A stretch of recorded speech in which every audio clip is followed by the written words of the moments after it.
Uranus, bahkan Arlott. Ya udah pasti ya, apalagi Cici kayaknya buang aja sih, ban aja sih menurutku. Kayak nggak bijak banget kalau emang mau dilepaskan. Terutama mungkin ketika dibutuhkan juga sih. Kayak first pick Cici itu udah jadi hal yang usual, hal yang common banget. Kayak nggak perlu kaget kalau misalkan nanti ada Cici di first pick karena emang sepenting itu. Dan se-fleksibel itu juga dengan build yang begitu banyak. Tapi udah terlihat di sana ada first pick dari Lancelot ternyata yang diberikan begitu saja. Cicinya sudah di-ban, tapi untuk Varsha dan Uranus itu langsung diamankan juga sama Araki Hoshi. Iya, iya, iya, iya. Ini Cici ya ternyata. Udah mulai ini Lancelot-nya harus diperhatikan loh, Lim. Iya, iya, iya. Gua ngelihat dari Lancelot first pick, ini Lancelot Kairi kan. Bahkan kalau kalian sadar ya, tapi ini sedikit mungkin tips juga buat teman-teman di competitive scene ya. Kalau memang pengen terbiasa nih untuk melawan hero-hero meta, coba nge-rank kayak Onyx. Kayak apa sih ranknya Onyx? Dia hanya nge-ban 1 sampai 2 hero kadang-kadang. Entah itu memang sengaja atau memang lupa ban, tapi yang pasti mereka jadi terbiasa juga untuk melawan hero-hero yang kalau di rank games itu sering banget di-ban, Be. Iya ya, contohnya ya bisa kita lihat di sini Arlott yang terlepas. Mereka juga ternyata targeting dari bandnya itu menuju ke arah dari Baxia dan juga Fredrin Lim. Jadi yang menandakan kalau emang mereka pengen banget Lancelot ini. Mereka pengen memberikan ruang agar nantinya Lancelot dari Kairi akan bertemu ternyata dengan Fanny Zunesh. Wow, ini yang ditunggu-tunggu juga. Fanny. Cuma ya gini ya, gue bisa bilang nih, siapapun yang baru naik ke MPL di season ini gitu kan, kayak Yazuke, Zunes, dan lainnya juga itu kayak Ron tadi. Asli, Be. Asli ini Fanny-nya jago-jago banget, sumpah. Gak bohong ini mah. Gak tau kenapa ya, anak-anak muda sekarang, jungler-jungler muda sekarang tuh emang gak cuma bawa semangat dan mental yang berbeda, tapi ngebawain mekanik Fanny yang berbeda juga. Kayak kita mungkin kalau tarik balik nih Lim, 2 tahun ke belakang atau mungkin OTW 3 tahun ke belakang ya. Ketika kita mungkin baru memasuki musim ke-10, musim ke-9, yang namanya rookie, terus main Fanny, di panggung MPL itu geternya minta ampun Lim. Tapi buat sekarang, wah mereka bener-bener fluent banget. Mereka udah menguasai panggung, gak ada yang namanya demam panggung sedikit pun. Dan itu yang mungkin menjadi alasan kenapa Coach Cascute seberani itu untuk memberikan Fanny ke Zunesh. Iya, iya. Terima kasih ya Profesor KB. Emang kita yang Anak muda-muda muda, berbakat. anak muda Pak, anak muda, bukan Iya, bukan iya. Anda. Kedengeran di sananya bukan. kayaknya anak kuda, Be. Oh anak muda, iya benar. Liquid, rookie liquid ya kali ya berarti Oh, iya. ya. Itu Berarti kayak salah ya? Favian, benar, iya benar. Kalau anak kuda maksudnya kayak member mudanya Liquid, Favian bener. Tapi kalau Ranger Mas mohon maaf, salah target nih kebetulan. Oke, berarti saya salah tangkap ya. Salah denger Lim ya. Anak muda saya berarti ya. Oke, tapi kalau ngomongin ke arah Fanny, ini balik lagi. Fanny di face atas memang riskan. Tapi itu dia. Apa yang mau dimenangkan kalau tidak ada yang dipertaruhkan? Dan di laga yang sangat krusial, laga Royal Derby. Mempertaruhkan Fanny di phase awal. Kalau benar-benar berhasil, ini bukan tentang Hairi Santo Hairi, ini tentang pride. Kalau udah ngomongin pride ya, yang penting ingat mainnya jangan ngikutin gengsi Ranger Mas. Karena seperti kita tahu, kita tidak makan dari gengsi, kita makan dari prestasi. Jadi makanya ditutuplah Moskov sekarang juga ya. Dan Grok berarti menandakan kalau RRQ akan sedikit bermain dengan yang namanya Equilibrium Minion. Dan kita udah sering lihat nih, untuk Grok dari RRQ, 3 laning tuh possible banget Lim buat ditutup Lim. Iya. Ini awalnya bakal terhambat sedikit, tapi maksud gue gak bakal yang sampai signifikan banget. Kalah start aja. Tapi dari Onyx, gue suka banget highlight dari Keyboy karena dia selalu bisa screening bahkan tanpa badannya. Dan Chusin, cukup jarak nih ngeliat Chusin di pick bawah loh, We. Iya. Yang gak ada yang bener-bener kayak langsung priority, gak ada target ban juga. Dan Zuxin di sini menurutku fine kalau misalkan emang mau gangguin Uranus. Tapi balik lagi nih Lim, untuk Uranus sekarang setidaknya ada jawaban kah dari Arlott karena kita udah sering lihat nih laning Arlott sebenarnya lumayan ngejawab. Dan Nathan, ini hero yang sempet tadi aku bilang kalau emang mau late game sekalian aja. Toy membawakan satu hero yang pada saat Skylar berjersey RRQ ini jadi favorite banget di season 13. Betul. Gue baru pengen nyambut itu juga. Ini salah satu hero yang berjaya, tapi jangan lupakan juga RRQ punya kenangan buruk dengan hero ini. Season 8, RRQ one straight push dengan hero Nathan yang digunakan oleh Suns. Oke, tentunya laga bergengsi kali ini. RRQ bisa kita bilang memiliki indeks yang mungkin agak sedikit kalah dengan Onyx. Tapi semuanya itu ada di draft. Yang sesungguhnya laga Royal Derby Mari kita saksikan di Lane of dan untuk seluruh penonton sahabat Mobile Legends di kolom komentar. Ramaikan dengan emoji tepuk tangannya. Let's go to the Lane of Down. Oke, kita lihat ya. Ini dia pertarungan yang dari tadi ditunggu-tunggu. Skylar melawan mantan timnya, akan kamu jadi hasil baik bagi Skylar atau malah Toy nih yang bisa membuktikan seperti kata Tuturu tadi. Tapi ada Class of Era, veteran versus Youngblood dari para roamer. Wah, ini dia nih yang paling penting ya, bagaimana kedua roamer akan melakukan setup dan seperti biasa untuk urusan clear wave minion. Ini sangat diuntungkan sekali dengan adanya Grok. Toy akan lebih dominan di area laning, akan lebih berani untuk memberikan poke damage dan lihat Skylar bahkan sudah ke-trigger untuk Regen yang dia miliki. Ya, kita lihat permainan dari Skylar, dia bermain dari samping. Sudah betul masuk ke dalam dan akan ada first blood. Kiboy berhasil dimakan, Sans mencoba untuk mendapatkan Sunes, tapi nampaknya mundur ke belakang ada sebuah jawaban membuat para pasukan tim RRQ kali ini mendapatkan 1 buah poin. Ini yang pengen gue tanya sebenarnya, tadi pengen gue bahas juga. Tanpa stun yang pasti loh, hanya mengandalkan Kiboy berarti untuk stopin Zunes. Ya, agak berat ya sebenarnya. Fanny-nya sebenarnya agak sedikit bebas. Dan tinggal kita lihat nanti di mid game-nya, Lim. Apakah akan ada miss cable dari Zunesh? Karena kita udah sempat lihat Fanny-nya dari Zunesh. Dan beberapa kali udah benar-benar perform banget. Tapi selama gak mendapatkan sebuah blunder. Dan ini emang minim banget untuk efek CC. Sehingga mungkin kita expect-nya cuma bisa melihat Kairi untuk bisa stop bagaimana Zunesh dengan Fanny. Oke, Kairi early game ya. Mereka juga membutuhkan Kairi early game. Sedangkan Dairen di arah bottom lane bakal coba di-commit. Terlalu banyak flicker for defensive akhirnya telah dikeluarkan oleh sosok dan Tyrant. Meanwhile Skylar di arah top lane bakal coba di-commit oleh Sunes. Cancel Skylar, flicker for defensive dan Skylar still survive in the top lane. Skylar lagi-lagi menunjukkan The Prince Skylar. Tidak semudah itu untuk ditumbangkan. Bahkan itu membuang rotasi loh sekarang Onyx. Mereka pegang temponya. Lihat pancer dari Kairi bahkan membuat Ido flicker for defensive. Dengan mencoba untuk memantulkan dirinya kepada minion. Dan Zunes kali ini agak cukup terseok dengan adanya purple buff yang baru muncul. Informasi telah didapatkan. Purple buff mungkin akan didapatkan tanpa retribution. Akankah ada invasi tambahan. Tapi ternyata menuju ke arah Darren yang tidak memiliki flicker kembali akan menjadi sebuah poin kill yang cukup malu sekarang Kairi. Dari bottom lane, 3 orang didapatkan. Fokus menuju ke arah Darren. Dan bisa terlalu kuat running level 4 dan final slash. Dan Lupi menutup King Darren. Hanya bisa membeli waktu. The best thing yang bisa dilakukan tapi lihat Zunes. Maika tidak dapat Sunes kembali memakan ke Kiboy. Mendapatkan Kairi kembali one point situation. Kairi untuk yang tidak ada cut-out banyak cut-out di sana bakal coba dihasilkan oleh Lupi. Fight down from Lupi. Lupi berhasil menutup poin kill yang sangat mahal. Bahkan Riz tidak memiliki panel bisa melakukan simpan kembali.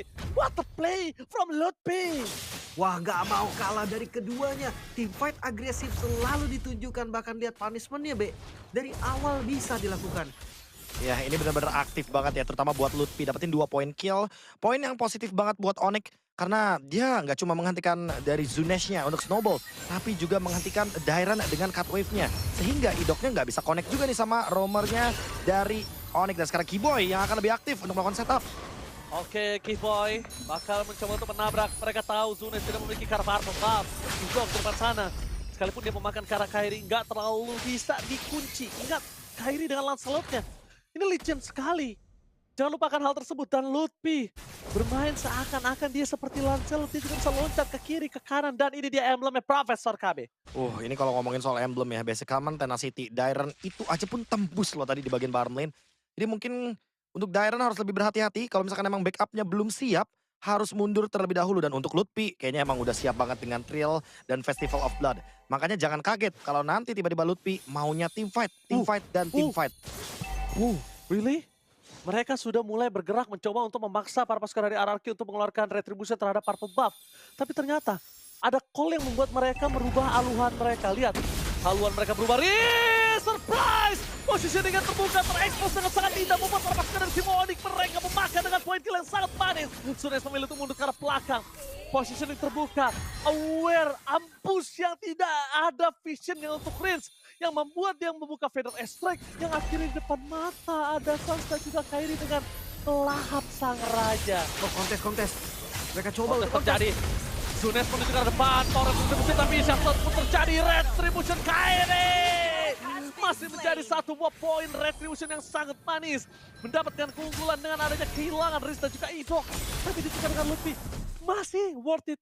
Cuma problem yang tidak boleh mereka lupakan adalah satu. Zunes bermain, Zunes menjadi target utama. Tapi lihat apa yang dilakukan Zunes, memberikan ruang dan waktu untuk Toy. Lihat, Toy bahkan seakan-akan terlalu banyak yang bisa dimakan sama Toy tanpa ada hambatan atau invasi sekalipun. Itu dia Be, tadi Be, karena memang Fanny-nya bebas. Jadi Zunes berani banget tadi walaupun darahnya udah low dan energi habis. Iya. Tentunya tidak ada efek stun pasti, tidak ada stopper pasti. Cuma masalahnya gara-gara dapetin 2 turtle ini bener-bener lo lihat Skylar yang awalnya kena poke banyak banget. Dia unggul level sekarang. Bener-bener kesusul dan Onyx distabilkan ekonominya hanya karena retribution dari Kairi. Dan kita bisa melihat sendiri di sini Dairon pun kayaknya bakal susah banget untuk open vision ketika Rins tadi udah sempat ke spot. 1v1. Oke, 1-by-1 situation Skylar. Hampir aja ada highlight 1 minggu tentunya kali ini. Di depan sana pasukan dari tim RRQ. Mereka mencoba untuk melakukan pertahanan terhadap pasukan dari Zunes yang ini sangat penting. Dairon, no way. Ada selesai keluarga tapi Zunes mencoba untuk membalaskan kembali keadaan. Tapi mundur ke arah belakang karena kebakar foul. 2 point kill terbakar dan Skylar. Salah push. Synchro Vision berhasil mengacak-acak mid lane dari tim RRQ. Fokus ke arah turret menjadi pilihan utama. Sedangkan Voider offlane bebas untuk mendapatkan turret. Pertukaran semaksimal mungkin hanya ini yang bisa dilakukan oleh Toy. Offlaner from RRQ. Bloody Retribution tadi Be yang akhirnya bisa mendapatkan last hit kill-nya ke arah Zunes. Ya tentunya dengan tambahan juga ya poin kill yang semakin banyak untuk Onyx. Semakin lebih stabil juga ekonominya. Bahkan dari yang awalnya tadi kita cuma ngelihat 900-800 lim sekarang udah mulai silih berganti. Dan cuma Toy yang dari tadi farming dengan bebasnya menunggu momentum mungkin. Karena sekarang udah punya concentrated energy. Dan mungkin untuk setup turtle yang ketiga RRQ nggak mau lepas lagi. Karena dari tadi Kairi menjadi sumber masalah bagi ekonomi RRQ. Tapi nggak ada buff loh, nggak ada purple buffnya. Ini nggak bagus sebenarnya kalau memang pengen di kontes. Dan pilihan terbaik ternyata adalah melepaskan. Lepas, ya terlalu berbahaya sepertinya. Karena Kairi benar-benar masih membuat timnya unggul dari segi objektif. Dan sekarang cuma bisa untuk dorong laning jauh. Itu dia Fanny di patch yang sekarang yang sangat ironis sekali. Even dengan purple buff. Oke, tapi lihat di sini benar-benar para pasukan dari tim Onyx, mereka jangan lupakan, mereka terbuang dalam waktu. Ini bisa melihat sosok dari Toy bermekaran di late game itu bahaya juga loh. Karena kondisinya Skylar sekalipun gak bakal kuat untuk menahan damage yang diberikan oleh Toy. Lihat free hit ke belakang, Kimo menjadi pilihan utama. Lutfi pada setelah keluarga, tapi Toy masih bertahan. Masih bisa Kami dan Kairi. Gak ada anak tangga untuk menuju ke arah Toy. Itu dia, sedangkan Lutfi dengan satu final slash yang menutup pasukan RRQ. Masih mau lebih, Skylar tertutup dengan adanya satu tembok idok tidak membuat Skylar bisa dimakan. Masih ada flicker. Tidak boleh terbuang dalam waktu. Ingat fokusnya mereka jangan lupakan. Oke, ada 2 high ground. Itu sangat berat untuk RRQ dan tembus. Dan bahkan lihat di arah bottom lane, Zunes! Trappingnya sangat baik dari Lutfi. Trapping yang membuat Zunes termakan seakan-akan hanya ada Skylar seorang diri. Ternyata tidak ada Skylar seorang diri di sana. Ditemani sampai selesai farming laningnya. Itu real cuy, baru stun dari Arlot. Itu satu-satunya yang bisa stopin dan beneran stop dari Zunes. Ke top lane. Oke Toy, di sini kondisinya tidak memiliki Wind of Nature. Toy tidak boleh terlalu terburu-buru untuk menuju ke arah seorang Kairi. Ingat Close Patch diduga dan pada slide. Lutfi menuju ke arah seorang Toy. Termakan bersama dengan adanya Red. Sekeratul Maut masih coba untuk bertahan dengan Vengeance-nya. Tapi Lutfi nampaknya gak bisa terlalu lama karena akan dimakan oleh Oh my god, Lutfi berhasil tetap bisa memakan Ritz, Idok dan Toy. 3 pemain dari RRQ mereka tumbangkan dengan kondisi berikan Lords yang pertama. RRQ mereka sudah memberikan waktu untuk Toy. Ada baiknya mereka tidak boleh termakan dengan tempo. Ingat, tempo yang sudah diberikan informasinya oleh legenda Marksman Tuturu. Jangan termakan emosi, terpancing atau bait apapun itu Profesor dan Lim. Wah tapi ini Lutfi tipikal orang yang bener-bener selalu membawakan oleh-oleh untuk teman-temannya loh. Baik banget. Dia tumbang, udah pasti tumbang tapi bawa 3. Itu angka yang menguntungkan buat Onyx. Unggul hampir 4.000 gold. Tentu Lord akan dilepaskan. Karena sekali aja nanti Zunes masuk itu akan menjadi ancaman untuknya. Zunes gak mungkin masuk berani dan ternyata Kairi berhasil mendapatkan retribusi dengan sangat manis. Menuju ke belakang RRQ dengan damage dari seorang Toy membuat Kiboy bertahan di depan sana. Tapi tampaknya Kiboy terlalu kuat. Baik time 2 tim yang berbeda. Itu bersama dengan Kiboy pertukaran sudah terjadi. Tapi dia akan menjadi korban kedua dari tim RRQ. RRQ berhasil mendorong di arah bottom lane. satu wave minion yang ternyata bisa menguntungkan mereka. Karena masih ada 11 detik lagi sebelum Lord muncul dan nampaknya sayang sekali Holy Defense gagal untuk dipecahkan oleh para minion dari RRQ. Pertukaran ya, mau tidak mau tadi Lord didapatkan dan lagi-lagi kerugiannya ada untuk RRQ. Dua member mereka harus hilang, tapi respawn time mereka cukup. Mereka sempat kembali lagi ke lane of down dan RRQ akan full dari defensifnya, Be. Tapi jujur kalau ngomongin setup, Lim Onyx kayaknya lebih siap. Lihat detikan flicker dari Lutfi. 10 detik dia akan ready dengan yang namanya flicker, final slash. Dan Zunes 1v1 lawan Kairi. One by one situation in the bottom lane. Sekarang full maut, nampaknya gagal tapi lihat Toy. Mau tidak mau harus ngebuka terlebih dahulu untuk bisa mundur ke arah belakang. Informasi didapatkan adalah Lutfi tidak mau memaksakan karena Holy Defense selalu menjadi satu obstacle yang nggak bisa ditembus oleh tim tersebut. Oke, ini kelihatan ya memang dari Lord pertama, Onyx pun sadar kan, Be, dia nggak bisa terlalu expect untuk sampai best turret, makanya mereka lumayan pelan. Iya, mereka step by step banget. Mereka tahu persis kalau misalkan mereka harus nungguin tectonic charge-nya terlebih dahulu untuk Idok. Karena itu bisa menjadi salah satu game changer. Dan ingat, satu winning condition juga dari Onyx. Respect hero momentum dari Idok. Makanya kayaknya mereka nggak mau buru-buru untuk flicker final slash. Mereka nggak mau buru-buru untuk melakukan teamfight di dalam teritori dari RRQ. Mereka maunya teamfightnya di area jungle. Wah, ini dia komandan kita nih. MPL ID Extremer ya, Panglima kita setiap lagi restream. Bisa kalian kunjungi juga channel official restream MPL ID. Walaupun sedikit murung ya Ranger masih terlihat karena mungkin itu ya dari dominasinya 7.000 gold ini terlalu jauh. Prof, itu bukan murung, itu namanya garuk gak gatel. Itu dia garuk pala tapi gak gatel. Artinya lumayan mirip sih, Ji. Artinya lumayan mirip sebenarnya. Ya tapi terlihat ya emang dominasinya sangat-sangat total banget dan emang satu-satunya cara untuk bisa bertahan dari Zunes itu emang cuma ngedorong laning bawah. Itu pun dia kalau nggak ketemu sama RRQ, mungkin Kairi terutama di sini yang bisa nge-spot split push tersebut. Gila. Itu Zunes pas banget momentumnya. Coba Zunes agak tahan sedikit. Mungkin kasusnya berbeda tuh.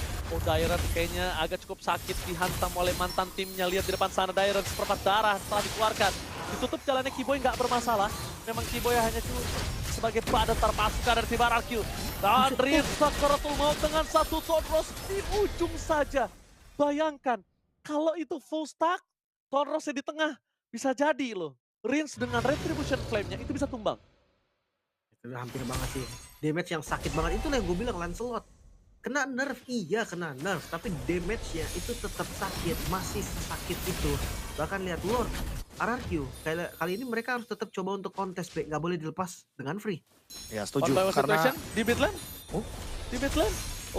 Tapi nampaknya Zunes nggak berhasil kenain Kairi. Masih bisa dihindari dengan Red Tonron. Tapi lihat Rins membuka Pedro Strike Kairi. Target utamanya menuju ke Rins. Menutup warung ini memiliki dari Rins. Tapi para pasukan dari tim RRQ, mereka mundur mendadak. Mereka nggak punya soft skill lagi. Selain dari Idok, apakah Idok mampu berhasil mendapatkan itu dia? Tektonik yang berhasil membuat para pasukan dari tim Onyx porak-poranda. Hanya Kibo yang bisa mereka dapatkan. Karena kalau misalnya mereka masih mau lebih, pertukarannya adalah dengan mereka akan tumbangnya lebih banyak. Dan itu nggak baik ketika Lord di tangan Onyx. Lord untuk Onyx. Ya, tadi ada pencobaan juga Zunes. Sayangnya steel cable pertamanya miss. Makanya dia nggak berhasil terbang ke Lord tadi. Tapi kita bahas soal high ground defense BRRQ. Mereka punya dua sebenarnya. Ya, mereka punya Varsha, mereka punya Nathan juga. Kita tahu bagaimana powerfulnya Nathan, apalagi di atas menit 15. Tapi ingat ini, damage dari Skylar harus di-respect. Skylar! Damage terlalu besar ditarget bahkan oleh seorang Zunes. Dia masih bisa bertahan di depan sana. Damage dari Skylar walaupun bukan dia mengeksekusi. Tapi lihat betapa sulitnya untuk membakar Skylar dengan masih ada 4-3. Lihat, langsung bergerak belakang. Tidak ada Fire dan Strike. Tapi Joy di sini menjadi salah satu target untuk Final Slam! Lutfi! Astaga Lutfi! Memporak-porandakan pertahanan dari RRQ dengan high ground yang mereka miliki. Astaga Lutfi! Damage yang terlalu sakit yang bisa dibendung. Fokus poin saja mengejar Pesturen. Gak boleh apa terjadi. Dan Royal Derby di game yang pertama. Memporak-porandakan wipe out hampir terjadi. Dan sorry to say, RRQ berlutut di game yang pertama. And Onyx take the game. Lagi-lagi Lutfi dengan final slash. Skill yang bisa kita bilang di bawah 50% untuk menangkap Fanny. Tapi momen tersebut muncul. Lutfi berhasil menangkap bukan hanya sekali, 2 kali. Mungkin inilah yang terbilang pertarungan gengsi. Keduanya memberikan perlawanan yang sangat signifikan. Tapi sorry to say game 1 Onyx menghancurkan RRQ. Total Yes. domination, 10.000 gold lead loh soalnya Ranger Emas. Ini bukan angka yang sedikit, kita tahu sendiri. 10.000 gold lead itu tim fightnya udah bisa asal-asalan. Tapi di momentum akhir, aku boleh bilang ini RRQ lepas respect. Karena mungkin dia nggak expect damage-nya Skylar semeledak itu. Dan alhasil, karena idoknya tumbang di tengah-tengah, lalu ya Toy-nya nggak punya penjagaan. Ya udah pasti itu easy final slash dari Lutfi.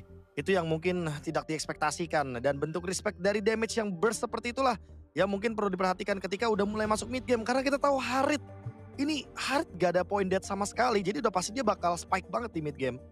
Itu masalah bukan hanya spike-nya. Targeting mereka ke arah Skylar itu benar-benar terlalu effort. Dan ternyata nggak berimpact mahal. Nggak ada impact yang bisa menumbangkan Skylar sama sekali. Berbanding terbalik, lihat effort yang dilakukan Lutfi. Astaga Lutfi. Benar-benar flicker dengan final slash-nya itu benar-benar ngebuat Toy hilang langsung di depan sana. Nah Jadi ini effortnya. Kali loh, karena di bawah Dua tadi effort. ada momen ya kan, Skylar yang Iya. dia ngebait terus kena stun, kena pentung Lutfi itu, aduh itu. sakitnya tuh sampai sini loh. Dua effort yang sama bebannya. Tapi ternyata hasilnya yang berbeda. Itu dia yang membedakan. Hasilnya berbeda, Lim. Ya, kalau aku bilangnya ini sih balik lagi ya, bagaimana power dari antar winning conditionnya juga yang berbeda banget. Yang kayak tadi Fanny juga cuma bisa laning jauh. Tapi di satu sisi ya biasa, Gold Laner sama EXP kan biasanya bagi job desk misah tuh kan. Ya kita expect dengan adanya Lutfi bermain Arlot ya akan seperti ini. Dia akan bermain dengan cover. Makanya Lim tadi aku bilang, dibanding Cici ya, sebenarnya Arlot lebih power loh di Lutfi kalau buat aku pribadi. Karena emang bisa kita lihat sendiri fluent banget final slash targetingnya. Dan bagaimana cara dia bermain dengan Vengeance effect-nya. Ditambah lagi dia yang menjadi satu-satunya alasan. Tadi Lim bertanya-tanya, nggak ada nih yang bisa ngeberhentiin Zunesh-nya. Tapi ada kok ternyata. Lutfi berkali-kali loh dia yang benar-benar bisa nge-stop Fanny tersebut. Itu sih di luar prediksi ya, kayak kita wah nggak bisa berkata-kata saya ngeliat Arlot stopper Fanny dan langsung keluar sebagai player of the game kita. Oji silakan. Setuju banget, Lutfi, player of the game. Dan tentunya kita akan melihat Royal Derby highlight oleh Profesor dan juga Lim, silakan. Wah ini kalau ngomongin soal highlight ya, satu-satunya highlight yang paling aku ingat adalah bagaimana cara dari secure turtle-nya terlebih dahulu. Karena itu alasan utamanya kenapa perbedaan goldnya langsung swing jauh banget. Ya ini juga salah satunya nih, shutdown point 2 kill. Yang tentunya secara otomatis Lutfi mendapatkan 240 gold. Tapi di momentum team fight-nya, lihat dampak dari Lutfi. Dia selalu membawa oleh-oleh untuk member dari Onyx. Makanya tadi aku bilang, Lutfi EXP laner baik. Dia bawa oleh-oleh buat teman-temannya. Dia emang tumbang, tapi tuker 3, tuker sama 2, minimal 2 deh. Itu udah nguntungin banget as a team buat Onyx-nya. Selalu ada ya yang ditukar juga. Dan ini yang gue maksud loh, kena stun, kena final slash. Bisa ya di trap di sana pas banget momennya di atas juga. Vengeance ini cuma dipakai buat loncat ke depan gue. Iya, dan kita bener-bener di sini sih yang paling krusial banget menurutku. Lutfi tuker 3 dan di sini juga ada pertukaran point kill tapi tidak begitu menguntungkan sebenarnya buat teman-teman dari tim RRQ-nya. Onyx selalu menang dari segi trade dan team fight. Sehingga itu yang membuat mereka selalu lebih siap dalam menjalankan team fight besar juga. Di sini juga salah satunya ketika trade-nya itu cuma kena Keyboy. Jadi menurutku nggak ada a big deal yang bisa didapatkan. Dan tentu tanpa adanya vision yang cukup ya, Toy sangat mudah sekali untuk tertangkap dengan final slash. Dan itu dua-duanya langsung kena efek stun, Zunesh juga terhenti. Even ada Rins di sana yang tadi udah sempat dibilang sama Lim ini high ground defense-nya luar biasa, tapi dengan dia sendirian melawan 5 pemain, melawan dunia bahkan kayaknya nggak bakal bisa untuk bertahan. Wow, Iya. tapi ini benar-benar tidak bisa dipungkiri. Astaga Lutfi ini benar-benar mengerikan sekali. Tapi berkat satu momentum dan kepercayaan Lutfi untuk bisa menggandeng Skylar di lane manapun, di team fight apapun. Lihat, Skylar berhasil melewati Royal Derby di game pertama tanpa kematian Samsek. Sama sekali ya. Tapi Suns juga sih kayak no death, bahkan Kyrie juga no death. Ini yang gue bilang sih konsistennya mereka. Cuma ya kalau misalkan gue bisa kasih kredit Zunesh, ini Fanny yang jago sekali loh. Lihat goldnya, tetap 10.000 di gempuran yang sangat dahsyat dari Onyx B. Ya ini tinggal di macro play-nya aja kayaknya Lim. Kalau kita ngomongin soal Polesan sebagai pemain yang masih muda, yang masih fresh. Tapi kalau misalkan kita melihat sedikit nih, mungkin dari build itemnya Skylar yang udah bener-bener eksplosif banget Lim. Mungkin ya dari awal kita udah expect ya kalau misalkan ini Harithnya bakal agak sedikit kesulitan. Tapi ternyata nggak ada kata sulit ketika buat Skylar sebagai damager. Terutama ketika dia melihat ada potensi untuk bisa nge-deal damage tanpa dia terkena damage balasan. Itu yang tadi di bagian mid lane ketika Idok yang menjadi korban utamanya ternyata. Jadi menurutku di sini emang bener-bener Onyx gak cuma menangin dari game dan objektif tapi dari semua lininya yang bener-bener sangat stabil sekali. Iya iya iya. Wah, dari emblem-emblemnya pun kelihatan nih. Sebenarnya gue bisa bilang ini emblem-emblem standar pada umumnya ya. Cuma emang emblem ini tuh fungsi banget. Tapi Lutfi tadi yang gue bilang Festival of Blood talent kedua dari Arlott ini suka ganti-ganti, Be. Kadang Wanderers, kadang Tenacity, kadang Festival of Blood juga. Dan Lutfi pas banget sih pakai Festival of Blood. Pasti ya, karena kan kita tahu juga bahwa dengan Festival of Blood mereka bisa mendapatkan yang namanya Rose Gold Meteor, mendapatkan hybrid defense juga. Dan ini juga yang mungkin harus kita lirik nih, 3 turtle perfect objektif. Even dengan Assassin, kita udah hafal banget lah bagaimana Kairi dengan show-nya. Dan tentu dengan secure terhadap Lord, ini membuat jadi perfect objektif 0 loh untuk Lord. Dan juga turtle bagi RRQ Hoshi. Dan itu yang membuat gold swing-nya sangat berbeda sekali untuk para gold laner.